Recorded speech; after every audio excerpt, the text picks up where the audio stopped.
दोस्तों नमस्कार, मेरा नाम बी.एस. शेखावत और मैं धार्मिक नगरी अजमेर से बोल रहा हूँ। रोज की तरह आज भी मैं टाइम्स ऑफ इंडिया अखबार का एक आर्टिकल आपके सामने लेके आया हूँ, जिसका शीर्षक है अब्सेंस ऑफ डूअरशिप। डू यानी करना होता है, डूअर यानी करने वाला होता है।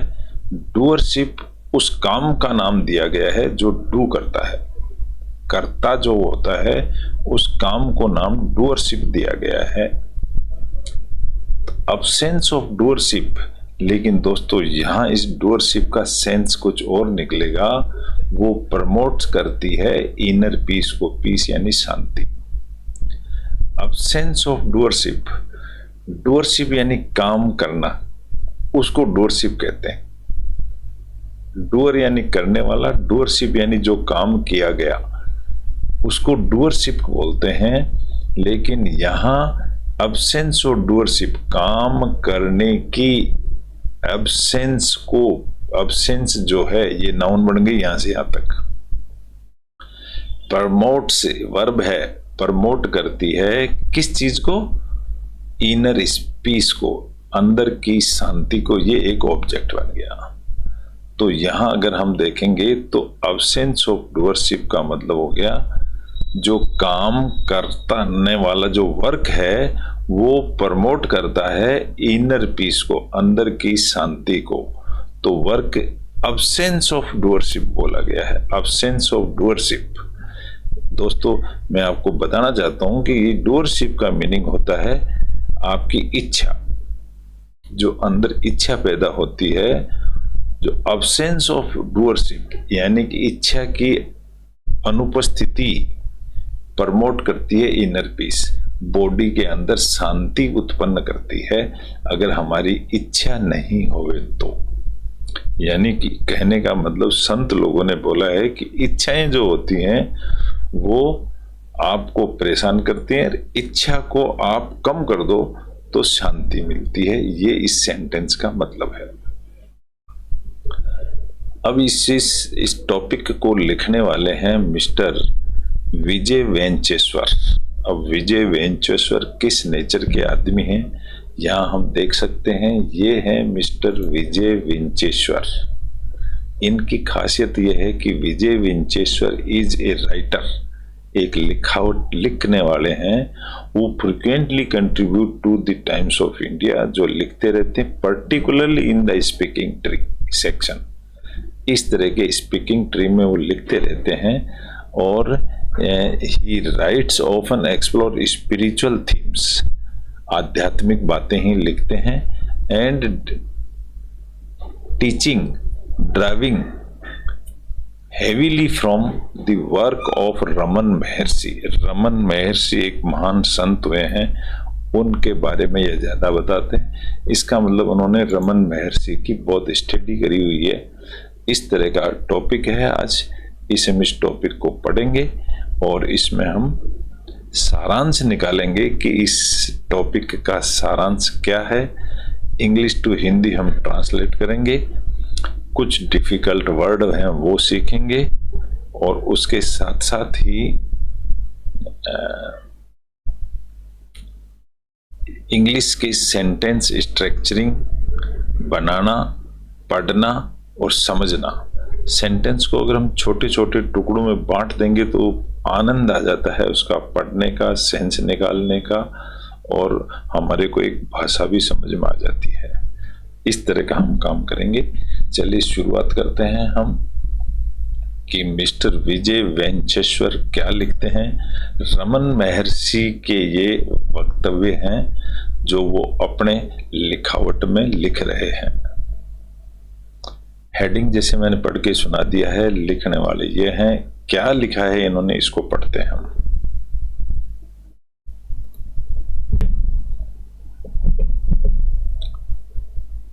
The core teaching of Raman Maharshi focuses, sorry, the core, core का मतलब होता है मध्यम भाग होता है, इंपॉर्टेंट पार्ट, उसको कोर कहते हैं। Core teaching of Raman Maharshi focuses Raman Maharshi focus करते हैं ऑन डिजोल्विंग। डिजोल्विंग का मतलब उसमें घुल जाना या उसमें मिक्सअप हो जाना। On dissolving one apostrophe S का मतलब वन की सेंस ऑफ इंडिविजुअल वॉलिशन। वॉलिशन का मतलब होता है इच्छा, इंडिविजुअल आदमी की इच्छा और डूअरशिप। देखिए यहाँ पर इच्छा को ही डूअरशिप बोला गया है, तो यहाँ जो डूअरशिप है वो एक्चुअली वॉलिशन ही है। वॉलिशन यानी इच्छा। कर्तृत्वेन संस्कृत, कर्तृत्वेन संस्कृत, इस डूअरशिप को ये भी कहा जा सकता है। दी सेज मेंशन, सेज यानी संत महात्मा को सेज कहा जाता है। वो मेंशंस करते हैं, दिखाते हैं that the biggest mental tapas, तपस यानी जो संत लोग होते हैं वो तप ही करते हैं। Is to subsume, is to subsume, subsume का मतलब होता है सम्मिलित होना। वन की सेंस ऑफ कंट्रोल, ये है sums one's sense of control. आदमी की जो सेंस ऑफ कंट्रोल है, जिन चीजों से वो महसूस करता है उनको सबस्यूम यानी सम्मिलित कर देता है। एंड डूअरशिप, और उसी को डूअरशिप बताया है, इच्छाओं को। This can be sought, sought रहती है सीख, सीख की सेकंड फॉर्म है सॉट यानी चाहना। दिस कैन बी सॉट, ये मांगी जा सकती है, चाही जा सकती है। Either through the path of भक्ति, ये भक्ति के द्वारा पूरी की जा सकती है। एंड अनकंडीशनल एक्सेप्टेंस, ये भक्ति क्या चीज है, इसको कोमा लगा करके दूसरे सेंटेंस में इस कोमा तक बताया गया है कि ये है एक अनकंडीशनल एक्सेप्टेंस। अनकंडीशनल बिना शर्त के स्वीकार करना ऑफ द विल, विल यानी इच्छा, of a higher power, of a higher power यानी अपने से ऊपर वाली पावर, और थ्रू द पाथ ऑफ जनन, या फिर ये दूसरी तरीके से पाई जा सकती है। दूसरा पाथ है जनन, जनन का मतलब होता है ज्ञान। तो भक्ति और ज्ञान दो ही तरीके से ये चीज पाई जा सकती है। A persistent inquiry into the source of one's thoughts, persistence का मतलब परमानेंट जो बनी हुई है, inquiry into the source of one's thought.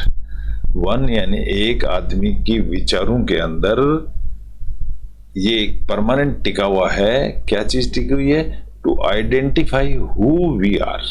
ये कि टू आइडेंटिफाई का मतलब 2+V1 है, ये वी की सेकंड फॉर्म, फर्स्ट फॉर्म कि हु वी आर, हम कौन हैं, ये जानने की इच्छा परमानेंट आदमी के दिमाग में रहती है। दी क्यूरी, क्यूरी यानी question, who am I, question ये है कि हु एम आई, मैं कौन हूं। According to the sage, sage यानी साधु, साधु के अनुसार, संत के अनुसार, ऑल अदर स्पिरिचुअल पाथ्स, दूसरे पाथ भी बहुत हैं, लीड एंड आगे ले जाते हैं, और एंड यानी समाप्त हो जाते हैं ओनली इन दिस क्विस्ट, क्विस्ट यानी खोज। वो इसी खोज में जाकर के सारे रास्ते एंड होते हैं कि हम कौन हैं। इंपॉर्टेंट क्वेश्चन ये है। दी सेइंग, सेइंग का मतलब होता है कहावत। एक कहावत है, नॉट ए लीफ मूव्स, एक भी पत्ता हिल नहीं सकता except by his will. His H कर दिया, इसको मतलब है कि ये भगवान को डिनोट कर रहा है। आम आदमी के लिए एच स्मॉल होता है, लेकिन भगवान के लिए हिज कैपिटल हो गया है। तो भगवान की इच्छा के बिना एक भी पत्ता हिल नहीं सकता। एक्सप्रेसेज यानी व्यक्त करना, करते हैं दिस एंड फाइंड, और मिलता है उनको resonance in all faiths. Resonance का मतलब होता है ध्वनि। इस तरह से एक ध्वनि मिलती है इन ऑल फेथ्स, सारे विश्वास के अंदर। यहां लिखा है थाई का मतलब होता है God. Thy will be done, तुम जो कुछ भी करोगे इन क्रिश्चियनिटी, क्रिश्चियनिटी कोमा लग गई यहां पर, डन सॉरी इन क्रिश्चियनिटी में कहा जाता है। ये देखो यहाँ एक सिंगल कोटेड के अंदर लिखा गया है, इसका मतलब है कि thy will be done in Christianity, ये क्रिश्चियनिटी में कहा जाता है। एक कहावत है कि जो तुम करोगे सही है। एंड द उर्दू फ्रेज में कहा जाता है मंजूरे एक खुदा, इसको भी सिंगल इन्वर्टेड कॉमा में बंद कर दिया है। इन इस्लाम, ये इस्लाम में कहा जाता है implies that, इसका मीनिंग होता है एक्सेप्टेंस ऑफ द विल, स्वीकार करना, of the will of the divine, भगवान की विल को स्वीकार करना, भगवान की इच्छा को स्वीकार करना। Is an essential pre requisite, यह एक एसेंशियल यानी जरूरी, प्री रिक्विजिट का मतलब होता है आवश्यक है, फॉर वंस पीस, एक आदमी की शांति के लिए, पीस यानी शांति, एंड स्पिरिचुअल प्रोग्रेस, इनके लिए आध्यात्मिक प्रोग्रेस के लिए भी जरूरी है। What we all unconsciously seek मतलब तलाश करना, हम अनकॉन्शियसली, कॉन्शियस का मतलब होता है सचेत, अनकॉन्शियस यानी बेहोशी, हम सब बेहोशी में सीख यानी तलाश करते हैं इन लाइफ, अपनी जिंदगी में, इज पीस, उसका नाम है piece, Shanti.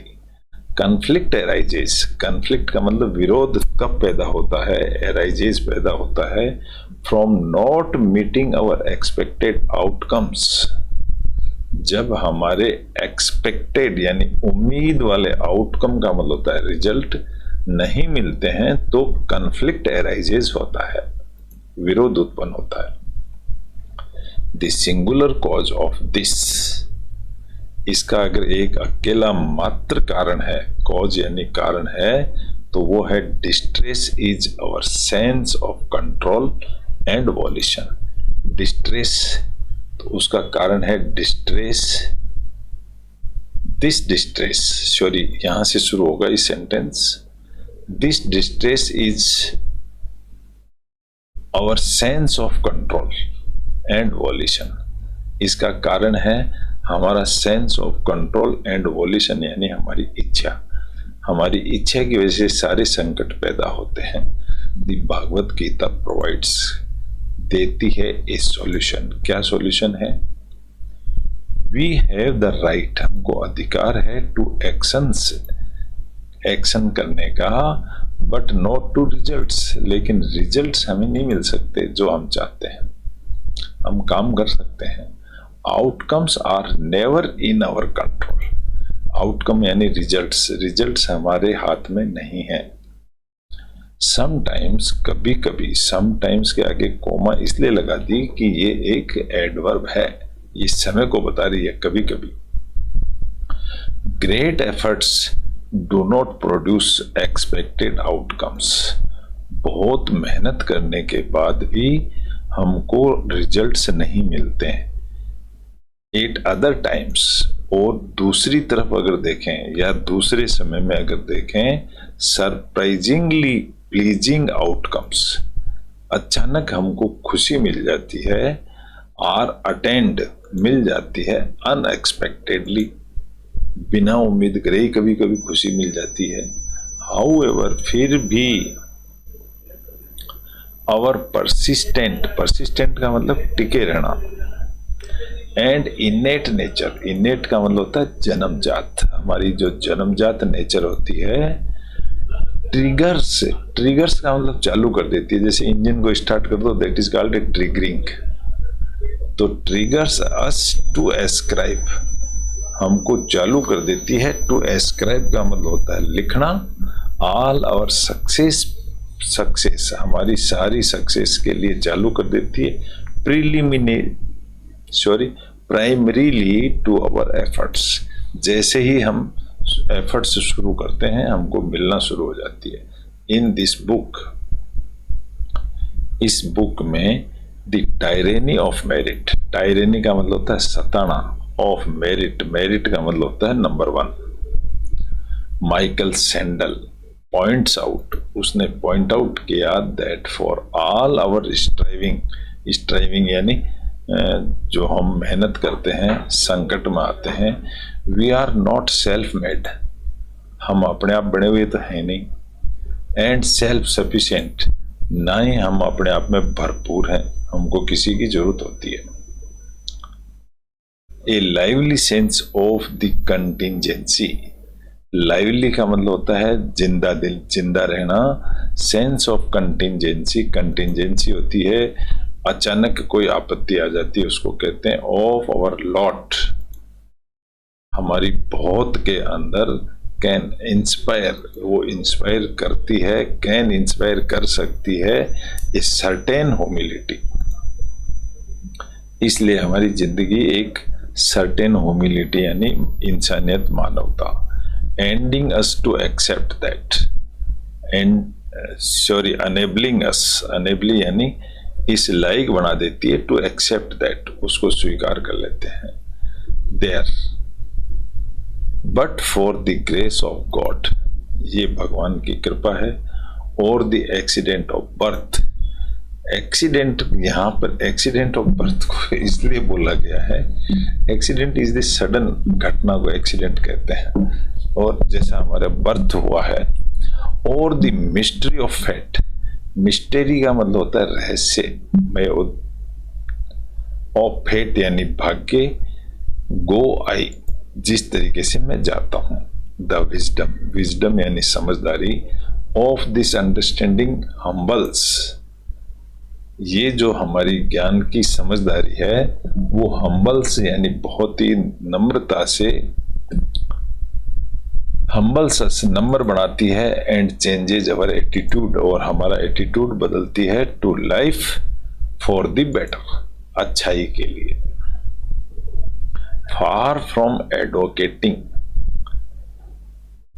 In action, far का मतलब होता है दूर, from advocating inaction, advocate का मतलब होता है सहारा देना, और इन एक्शन यानी काम करना, फार फ्रॉम एक्शन से दूर होते हुए, काम करने से दूर होते हुए, एन एब्सेंस ऑफ डूअरशिप,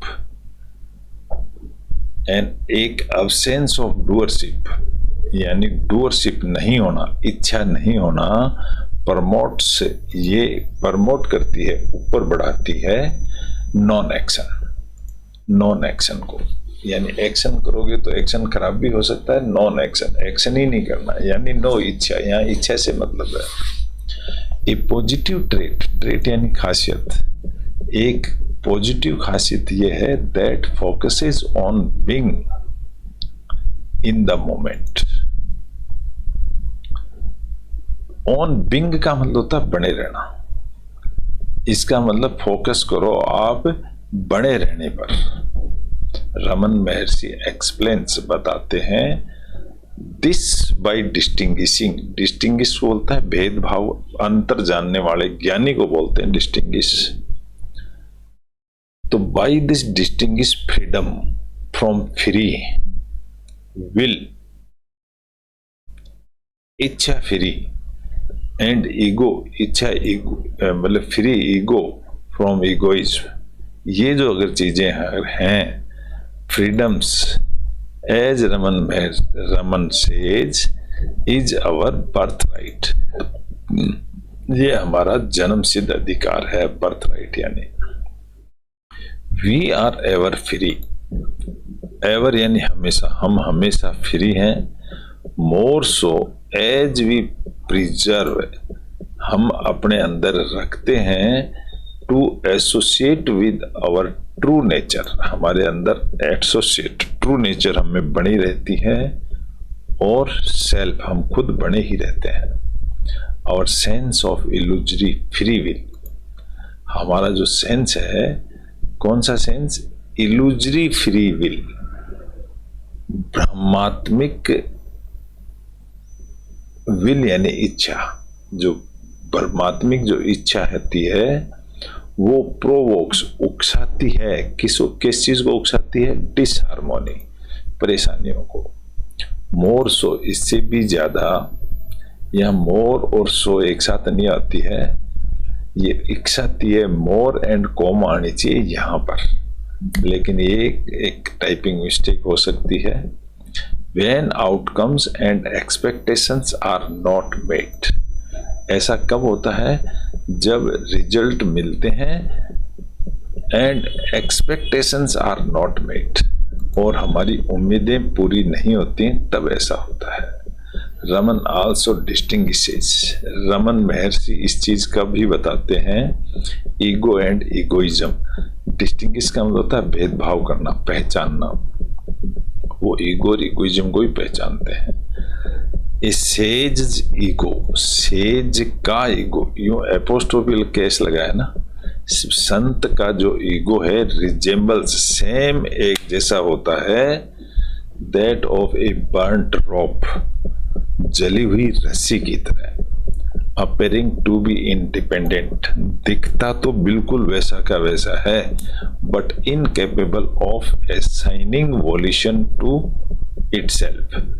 दिखता वैसा का वैसा है, लेकिन इनकेपेबल, उसमें शक्ति नहीं होती है, ऑफ असाइनिंग, असाइनिंग का मतलब काम करने की, वॉल्यूशन की, इटसेल्फ, अपने आप वो कुछ नहीं कर सकता। एक्जूडिंग, एक्जूडिंग का मतलब होता है पसीजना, चूना टपकना, छत में से जैसे टपकता है उसको एक्जूड बोलते हैं। एक्जूडिंग, टपकते हुए peace and divinity. He likens, like को लाइकेन बोल दिया गया है, वो पसंद करते हैं, this to the state of wakeful sleep. जो संत होता है वो वेकफुल यानी जागते हुए सोते हैं। मीनिंग, इसका मीनिंग ये हुआ, अवेक, जगे हुए हैं, टू व्हाट हैपन्स, क्या होता है, but without a sense of involvement, लेकिन उसमें इन्वॉल्व नहीं होते हैं। चिल्ड्रेन यानी बच्चे, ये प्लूरल वर्ड है children. Until around 3 years, until का मतलब होता है जब तक अराउंड 3 साल के नहीं हो जाते हैं, old, are in this blissful stage, ये बच्चे इस 3 साल की एज तक इस स्टेज में रहते हैं, विद द डिफरेंस, अंतर, that they are unaware of their innate divinity, लेकिन वो इस चीज को जानते नहीं है कि उनके अंदर इनेट यानी जन्मजात इंसानियत, भगवान पड़ा है। 3 साल तक बच्चे भगवान जैसे ही होते हैं। Translating this from an intellectual understanding, फिर ट्रांसलेट यानी बदलता है, इंटेलेक्चुअल अंडरस्टैंडिंग, ज्ञान आ जाता है उन बच्चों में, टू लिविंग बाय इट, इसके साथ रहने का। डेली डिमांड्स, रोज डिमांड करते हैं, reflections and validations of events. फिर वो डिमांड करना शुरू कर देते हैं कि हम इस भगवान की नीति से थोड़ा सा दूर हो जाएं। रिफ्लेक्शंस, डिमांड करते हैं, reflections and validation of events we experience, जो हम गेन करते हैं। एज वी रिफ्लेक्ट, जैसे ही हम उस भगवान की नीति से बाहर निकलते हैं, ऑन द एवरीडे इवेंट, रोज के इवेंट में, एंड एक्शंस, और एक्शन करते हैं, दैट वी एक्सपीरियंस, जिसको हम अनुभव करते हैं, एंड एस्क्राइब यानी लिख देना, और लिख देते हैं ऑनरशिप टू, अपने आप में आ जाते हैं वो। वी रियलाइज, हम महसूस करते हैं, that in almost all cases, ज्यादातर केसेज में, आवर एक्शन इन्वॉल्व, हमारा एक्शन है वो इन्वॉल्व होता है ए थॉट के द्वारा, एक विचार के द्वारा, एक कॉल के द्वारा, और एन एक्सीडेंटल मीटिंग, या किसी से अचानक मिलने के द्वारा, और none of which, over none of which इसके अलावा किसी से भी नहीं। We exercise control over none of which we exercise control. Acknowledging this, acknowledge का मतलब इसको स्वीकार करते हुए, इसको स्वीकार करते हुए किस चीज को, विल को, विल यानी इच्छा। ओवर टाइम, ओवर टाइम का मतलब समय के साथ साथ। हेल्प अस रिड्यूस, जो हेल्प है, जो हमारी हेल्प है वो रिड्यूस करती है आवर एंटेंगलमेंट। इसको स्वीकार करते हुए हमारी जो इस तरह की एंटेंगलमेंट यानी उलझन को रिड्यूस करती है with the sense of doership. तो इस तरह से भगवान ने समझाया है कि जो हम इच्छा करते हैं उनको कम कर दो, शांति अपने आप आ जाएगी। इस चैप्टर का मीनिंग ये है, एक आध्यात्मिक टॉपिक था। रमन महर्षि का टॉपिक था, एक महान संत हुए हैं वो, और लिखने वाले मिस्टर विजय वेंचेश्वर हैं, उन्होंने ये टॉपिक लिखा है। तो डेफिनेटली आशा करता हूँ आप लोगों को अच्छा लगा होगा। अच्छा लगा है तो इसको लाइक करें, शेयर करें, सब्सक्राइब करें, और रोज इस तरह का एक टॉपिक पढ़ें, आनंद आएगा जीवन में। इंग्लिश टू हिंदी हमने ट्रांसलेट तो किया है, कुछ मीनिंग्स के वर्ड्स भी सीखे हैं और सेंटेंस स्ट्रक्चरिंग सीखी है। सेंटेंस को कैसे पढ़ें, छोटे छोटे टुकड़े में पढ़ेंगे। प्रीपोजिशन प्लस ऑब्जेक्ट आता है, अगर इसका सेंस अगर हम समझ गए तो हम इंग्लिश अखबार पढ़ना हमारे लिए बहुत आसान हो जाता है। Thank you very much. कल फिर मिलेंगे एक नए टॉपिक के साथ, तब तक के लिए धन्यवाद।